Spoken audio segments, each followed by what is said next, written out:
Hi friends, welcome back to my channel.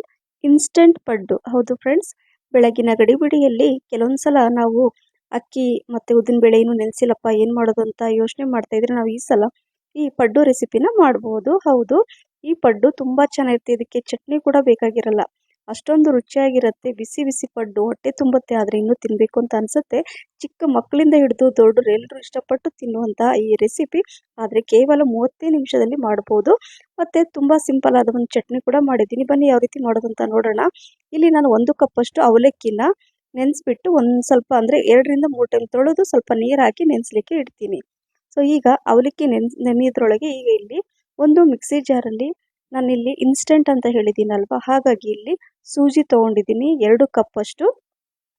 So ನೋಡಿ, ಅವಲಕ್ಕಿ ಯಾವ ಕಪ್ಪಲ್ಲಿ ತೊಗೊಂಡಿರ್ತೀರೋ ಅದೇ ಕಪ್ಪಲ್ಲಿ 2 ಕಪ್ಪಷ್ಟು ಸೂಜಿ ತೊಗೊಂಡಿದ್ದೀನಿ, ಮಿಕ್ಸಿ ಜಾರಲ್ಲಿ ಹಾಕ್ಕೊಂಡಿದ್ದೀನಿ.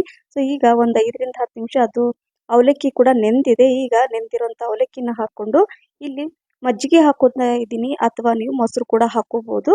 ಎಷ್ಟು ಬೇಕೋ ಅಷ್ಟು ಸ್ವಲ್ಪ ಮಜ್ಜಿಗೆ ಹಾಕ್ಕೊಂಡು ರುಬ್ಕೊಳ್ತಾ ಇದ್ದೀನಿ ನೋಡಿ. ಯಾಕಂದರೆ ಸೂಜಿ ಅವಲಕ್ಕಿ ಹಾಕಿರೋದ್ರಿಂದ ಇದಕ್ಕೆ ಇನ್ನೂ ಸ್ವಲ್ಪ ಬೇಕಾಗುತ್ತೆ, ಅದು ನೀರು ಅಥವಾ ಮಜ್ಜಿಗೆ ಅಥವಾ ಮೊಸರನ್ನ ಹೀರ್ಕೊಳ್ಳುತ್ತೆ. ಸೊ ಹಾಗಾಗಿ ಇನ್ನೊಂದು ಸ್ವಲ್ಪ ನಾನು ಮಜ್ಜಿಗೆ ಮತ್ತು ಸ್ವಲ್ಪ ನೀರು ಬೇಕಾದರೆ ಹಾಕ್ಕೊಂಡು ಇದನ್ನು ರುಬ್ಕೋಬೋದು. ಸೊ ಈಗ ಇದನ್ನು ನೀಟಾಗಿ ಸಣ್ಣಕ್ಕೆ ರುಬ್ಕೊಂಡು ಈ ನಾವು ಪಾತ್ರೆಯಲ್ಲಿ ತೆಗೆದಿಡ್ತೀನಿ. ಕೆಲವೊಂದು ಸಲ ಬೆಳಗ್ಗೆ ಬ್ರೇಕ್ಫಾಸ್ಟಿಗೆ ಏನು ಮಾಡಬೇಕು ಅಂತ ಯೋಚನೆ ಮಾಡ್ತಾ ಇದ್ರೆ ಎದ್ದ ತಕ್ಷಣ ನೀವು ಸೂಜಿ ಮನೇಲಿದ್ದರೆ ಈ ರೀತಿಯಾಗಿ ಇನ್ಸ್ಟೆಂಟ್ ಪಡ್ಡು ಮಾಡ್ಬೋದು. ಈಗ ರುಬ್ಬಿರುವಂತಹ ಈ ಬ್ಯಾಟರನ್ನು ಒಂದು ಪಾತ್ರೆಯಲ್ಲಿ ತೆಗೆದಿಡ್ತಾ ಇದ್ದೀನಿ. ನೋಡಿದ್ರಲ್ಲ, ಇದು ಬೇಗನೆ ಇನ್ಸ್ಟೆಂಟಾಗಿ 30 ನಿಮಿಷದಲ್ಲಿ ಆಗುತ್ತೆ ಅಂತ ಹೇಳಿದ್ನಲ್ವ. ಸೊ ಈಗ ಈ ಬ್ಯಾಟರ್ ರೆಡಿಯಾಗಿದೆ. ಇದನ್ನು ಸೈಡಲ್ಲಿ ಇಟ್ಬಿಟ್ಟು ಈಗ ಇದಕ್ಕೆ ಒಂದು ಸಿಂಪಲ್ ಆದ ಒಂದು ಚಟ್ನಿ ಮಾಡ್ಕೊಳ್ಳೋಣ. ಒಂದು ಅರ್ಧ ತೆಂಗಿನಕಾಯಿ ಹಾಕ್ಕೊಂಡಿದ್ದೀನಿ, ಶುಂಠಿ, ಬೆಳ್ಳುಳ್ಳಿ, ಹಸಿಮೆಣಸಿನ್ಕಾಯಿ ಒಂದು 4, 2ರಿಂದ 3 ಟೇಬಲ್ ಸ್ಪೂನಷ್ಟು ಪುಟಾಣಿ, ಕೊತ್ತಂಬರಿ ಸೊಪ್ಪು, ಹಾಗೆ ಸ್ವಲ್ಪ ರುಚಿಗೆ ತಕ್ಕಷ್ಟು ಉಪ್ಪು, ಸ್ವಲ್ಪ ಹುಣಸೆಹಣ್ಣು ಹಾಕ್ಕೊಳ್ಳಿ, ಮತ್ತು ಅರ್ಧ ಟೀ ಸ್ಪೂನಷ್ಟು ಜಾಗರಿ ಅಥವಾ ಬೆಲ್ಲ ಹಾಕ್ಕೊಂಡು ನೋಡಿ ಈ ರೀತಿ ಸ್ವಲ್ಪ ಗಟ್ಟಿ ಚಟ್ನಿ ಮಾಡ್ಕೋಬೇಕು ಇದಕ್ಕೆ. ಅಥವಾ ನೀರಾಗಿ ಇರುತ್ತೆ, ನಿಮ್ಗೆ ಯಾವ ರೀತಿ ಬೇಕೋ ಆ ರೀತಿಯನ್ನು ಚಟ್ನಿನ ಮಾಡ್ಕೊಳ್ಳಿ. ಸ್ವಲ್ಪ ನೀರು ಹಾಕಿ ರುಬ್ಬಿಟ್ಟು ನಾವೊಂದು ಪಾತ್ರೆಯಲ್ಲಿ ತೆಗೆದಿಟ್ಟಿದ್ದೀನಿ. ಈಗ ಚಟ್ನಿ ಕೂಡ ರೆಡಿ ಆಯ್ತಲ್ವ. ಈಗ ಇಲ್ಲಿ ಸ್ವಲ್ಪ 4 ಹಸಿಮೆಣಸಿನ್ಕಾಯಿ ಸಣ್ಣಕ್ಕೆ ಹೆಚ್ಚಿದ್ದೀನಿ, ಹಾಗೆ ಒಂದು 2 ದೊಡ್ಡ ಗಾತ್ರದ ಈರುಳ್ಳಿನ ಸಿಪ್ಪೆ ತೆಗೆದು ತೊಳೆದ್ಬಿಟ್ಟು ಸಣ್ಣಕ್ಕೆ ಹೆಚ್ಕೊಳ್ತಿದ್ದೀನಿ. ಈರುಳ್ಳಿ ಎಷ್ಟಾದರೂ ಹಾಕೊಳ್ಳಿ, ಅಥವಾ ನೀವು ಇದರಲ್ಲಿ ಕ್ಯಾರೆಟ್ ಕೂಡ ಹಾಕೋಬೋದು. ನಿಮಗೆ ಇಷ್ಟವಾಗುವ ತರಕಾರಿಗಳನ್ನು ನೀವು ಸಣ್ಣಕ್ಕೆ ಹೆಚ್ಚಿಬಿಟ್ಟು ಹಾಕೋಬೋದು.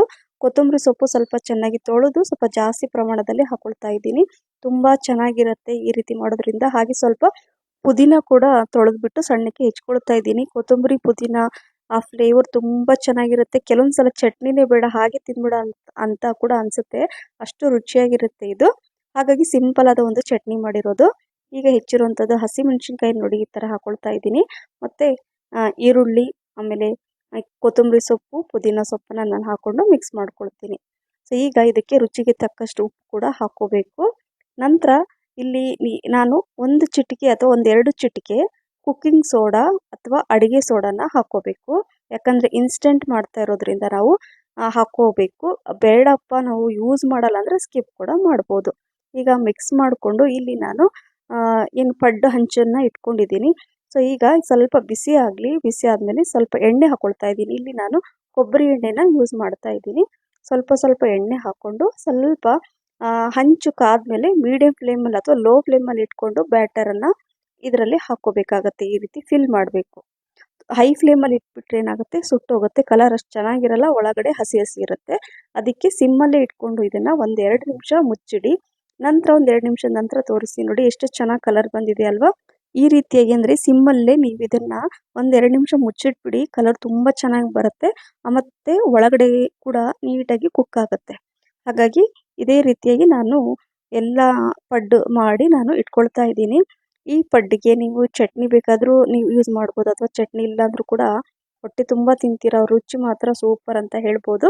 ನೋಡಿ ಎಲ್ಲ ನಾನು ಪಡ್ಡು ಮಾಡಿಬಿಟ್ಟು ತೆಗೆದಿಡ್ತಾ ಇದ್ದೀನಿ. ಇದು ಬೆಳಗ್ಗೆ ಬ್ರೇಕ್ಫಾಸ್ಟಿಗೂ ಆಯಿತು, ಹಾಗೆ ಲಂಚ್ ಬಾಕ್ಸಿಗೆ ಕೂಡ ನಾನು ಮಾಡಿದೆ.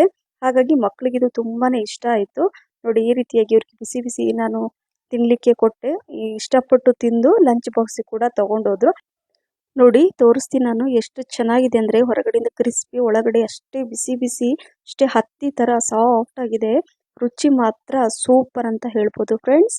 ಚಟ್ನಿ ಜೊತೆ ಇದನ್ನು ತಿಂತಾ ಇದ್ರೆ ಆಹಾ, ಅದ್ರ ಮಜಾನೇ ಬೇರೆ ಅಂತ ಹೇಳ್ತಾ, ಈ ರೆಸಿಪಿ ನಿಮಗೆ ಇಷ್ಟ ಆಗಿದ್ರೆ ಲೈಕ್, ಶೇರ್, ಕಮೆಂಟ್ಸ್ ಮತ್ತು ಸಬ್ಸ್ಕ್ರೈಬ್ ಮಾಡೋದನ್ನು ಮರಿಬೇಡಿ. Thank you for watching bye.